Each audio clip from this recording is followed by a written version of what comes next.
میں آپ یہ نہیں سمجھتے کہ جو آپ کچھ لوگوں کی تذیق کرتے ہیں یا تذیقیہ جملے بولتے ہیں، مناسب بات بھی ہو سکتی ہے، یہ 103 دنوں کی جیل جو ہے یا قید ہے، یہ اسی کا نتیجہ، کسی کا دل دکھا ہو، کسی کی بد دعا لگی ہو۔ آپ نے خود کہا کہ آپ پر 9 حملے ہوئے، ٹھیک، 295C کا مقدمہ بھی ہو گیا، 103 دن کی جیلیں بھی ہوگی، 3 جیلیں ہو گئی۔ کیا قدرت کی طرف سے آپ کو بار بار وار نہیں کیا جا رہا کہ بہتر ہو جائیں؟ سر، حضور صلی اللہ علیہ وسلم کے حوالے سے کیا کہا جاتا تھا؟ بہترین اخلاق ہیں ان کے، کہا جاتا ہے نا۔ اور یہ بھی میں نے حدیث سنی ہے کہ میانہ روی اسلام ہے، اور یہ بھی سنا ہے کہ ترازو میں سب سے جو بھاری ہے وہ اخلاق ہے۔ جی تو میں تو یہی درخواست کر رہا ہوں۔ جی بالکل کر رہے ہیں، میں اپنی ویڈیوز ڈیلیٹ کر دوں گا، اپنا انداز بدل لوں گا۔ جی سر۔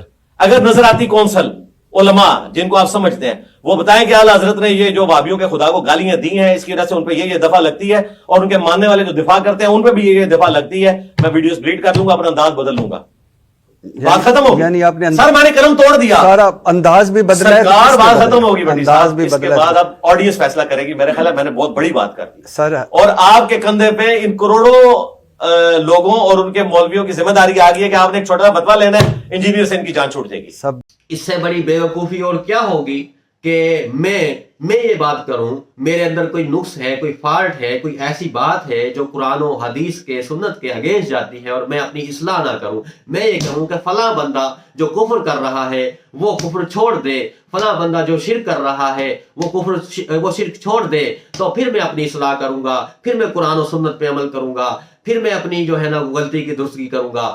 اگر وہ غلط ہے اور پھر میں بھی غلطی کروں گا، اگر وہ شرک کریں گے تو میں بھی جو ہے قرآن و سنت کے طریقے کے خلاف جا کے بات کروں گا۔ یہ کون سی منطق ہے؟ یہ کون سا آپ کا فلسفہ ہے؟ یہ جہالت کے سوا کچھ نہیں ہے، یہ حماقت کے سوا کچھ نہیں ہے۔ اور انجینئر مرزا وہ بدبخت ہے جو اپنی حماقتوں کی وجہ سے، اپنی جو اس طرح کی بےہودگیوں کی وجہ سے اپنے سے منسلک لوگوں کو بھی ولنریبل کر رہا ہے، اپنی فیملی کو بھی جو ہے وہ پریشانی میں ڈال رہا ہے۔ ان کے حقوق کہاں ہیں؟ اہل و عیال کے بھی حقوق ہوتے ہیں، آپ ان کا بھی خیال کریں۔ ان کو آپ بلا وجہ اپنی حماقتوں کی وجہ سے ان کو بھی پریشان کرتے ہیں۔ میں آپ کو یہ بات بتا دوں کہ جو بھی انسان جرم کرتا ہے یا کسی بھی وجہ سے جیل میں جاتا ہے یا بے گناہ بھی جیل میں چلا جاتا ہے، تو اس شخص کو اتنی پریشانی نہیں ہوتی، وہ تو وہاں پہ آرام سے جو ہے نا بند ہوتا ہے، وہ کر ہی کیا سکتا ہے، اس نے تو کھانا پینا اور سو جانا اور یہ جو بھی ہے اس کا تو۔ لیکن اس کے پیچھے جو لوگ ہیں جو پریشان ہونے والے ہوتے ہیں، وہ جس اذیت سے گزرتے ہیں، یہ جو ہے جیل میں رہنے والا شخص نہیں جان سکتا کہ اس کی فیملی پر کیا گزرتی ہے، اس کے جو اہل و عیال ہوتے ہیں ان پر کیا گزرتی ہے۔ میں سمجھتا ہوں اور اللہ کا شکر ہے ہم وکیل ہیں اور ہم نے ہر طرح کے حالات دیکھے ہوئے ہیں، ہر طرح کی چیزیں فیس کی ہوئی ہیں، ہر طرح سب کچھ دیکھا ہوا ہے۔ تو میں جو بات کر رہا ہوں وہ صرف علمی بات نہیں کر رہا، میں ایکسپیرینس والی بات کر رہا ہوں کہ جو میرا ذاتی تجربہ بھی ہے کہ اس شخص کو یہ آئیڈیا نہیں ہے کہ اس کے پیچھے اس کے گھر والوں کا، اس کے اہل و عیال کا، اس کے بہن بھائیوں کا جو حال ہوا، جو پریشان ہوئے، اس کے والدین پر جو گزری، اور یہ ان کی قدر نہیں کرتا۔ اگر وہ اس سے کوئی بات کریں کہ بھائی تم اس طرح کی غلطی نہ کیا کرو یا اس طرح کی بات نہ کیا کرو، تمہیں کیا ضرورت ہے، تم اور طریقے سے بھی بات کر سکتے ہو، تو یہ ان کو کھانے کو دوڑتا ہے، یہ ان پر جو ہے وہ ریبیز کتے کی طرح جو ہے حملہ آور ہو جاتا ہے، اٹیک کرتا ہے کہ جی تمہاری جرأت کیسے ہوگی مجھ سے یہ بات کرنے کی۔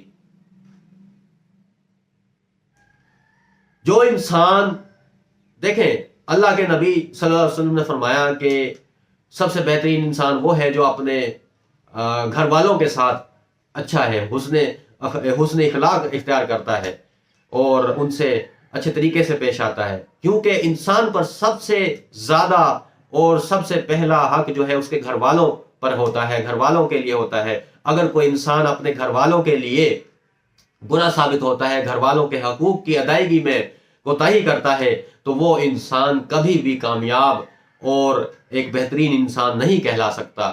اور ہمارے نبی صلی اللہ علیہ وسلم نے فرمایا کہ میں تم سب میں اپنے گھر والوں میں سب سے زیادہ بہترین ہوں حسن اخلاق کے حوالے سے۔ اب اکیڈمی میں وہاں پر دوستوں نے مجھے بتایا کہ ان کے والد صاحب نے کوئی ان کو بات کی تھی اس طرح کی کہ یہ جو ہے نا وہ تاکہ اس طرح کی غلطیاں نہ کریں، کوئی ان کو اس طرح کی بات عقل کی تھی جس کی وجہ سے یہ آگ بگولا ہو گئے. اور اب مجھے یہ نہیں پتا کہ ان کے والد صاحب کون تھے. اگر مجھے یہ پتا ہوتا تو مجھے ایگزیکٹ بھی میں آپ کو بتا سکتا تھا کہ انہوں نے اپنے والد صاحب کے ساتھ کیسا بہیو کیا، ان کو کیسا رسپونڈ کیا. تو لیکن میں نے دیکھا کہ وہاں پر جو باقی لوگ تھے ان کے ساتھ کس طرح برا جو رویہ تھا ان کا، مس کنڈکٹ کیا انہوں نے. اور ایک عالم کا، میں کہتا ہوں کہ ایک عام مسلمان کا بھی اخلاق ایسا نہیں ہونا چاہیے. اور یہ تو انسان کہلانے تک لائق نہیں ہے.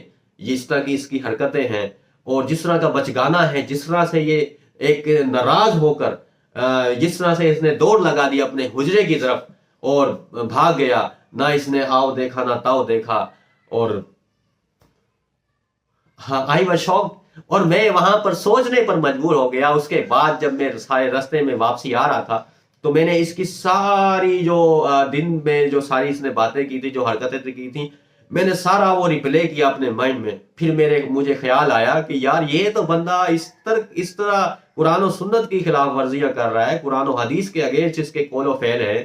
تو سب کچھ جو ہے نا، میں اس ٹائم میں گیم جو ہے نا وہ چینج ہو گئی. اور میں نے اللہ کا شکر ادا کیا کہ یا اللہ تیرا شکر ہے اس انسان کے ساتھ میری کوئی ذاتی اس طرح کی تصویر نہ بنی. تو یہ بہت بڑا اللہ کا احسان ہے، کیونکہ وہ اس کو اگر میں سوشل میڈیا پر اپلوڈ کرتا تو دوسرے لوگ بھی اس کو کہاں سے کہاں شیئر کر دیتے، اور وہ میرے لیے جو ہے نا ختم کرنا ایک ناممکن سی بات ہو جاتی. تو بہرحال الحمدللہ رب العالمین، تمام تعریفیں اللہ کے لیے ہیں. اللہ تعالیٰ بہت مہربان ہے، بہت حکمت والا ہے، اور وہ جو کرتا ہے وہ بہتر کرتا ہے. میں یہ سوچ رہا تھا کہ جب میری تصویر مس ہو گئی تھی تو یہ صرف میری ہی مس ہوئی تھی. تو میں یہ سوچ رہا تھا کہ اس میں ضرور کوئی اللہ کی حکمت ہی ہوگی. ادروائز تصویر کوئی بڑی بات نہیں ہے، لیکن ایک علامتی طور پہ ایک اظہار یکجہتی کے طور پر لوگ بنواتے ہیں. لوگ تو پتہ نہیں کس حیثیت سے بنواتے ہیں، اس کے فین ہیں اور اس کو پتہ نہیں کیا سمجھتے ہیں. لیکن میں تو ایک اظہار یکجہتی کے طور پر کہ یار میں اس اچھے کام میں اس کے ساتھ ہوں اور میں اس کے ساتھ کھڑا ہوں. تو یہ بس مقصد ہے. تو دوستو، امید ہے آپ سب کو سمجھ آ گئی ہوگی میرا جو اختلافات ہیں انجینئر مرزا سے، اور میں وہ اختلافات کس بنا پہ رکھتا ہوں، قرآن و سنت کی بنا پہ رکھتا ہوں، قرآن و حدیث کی بنا پر رکھتا ہوں.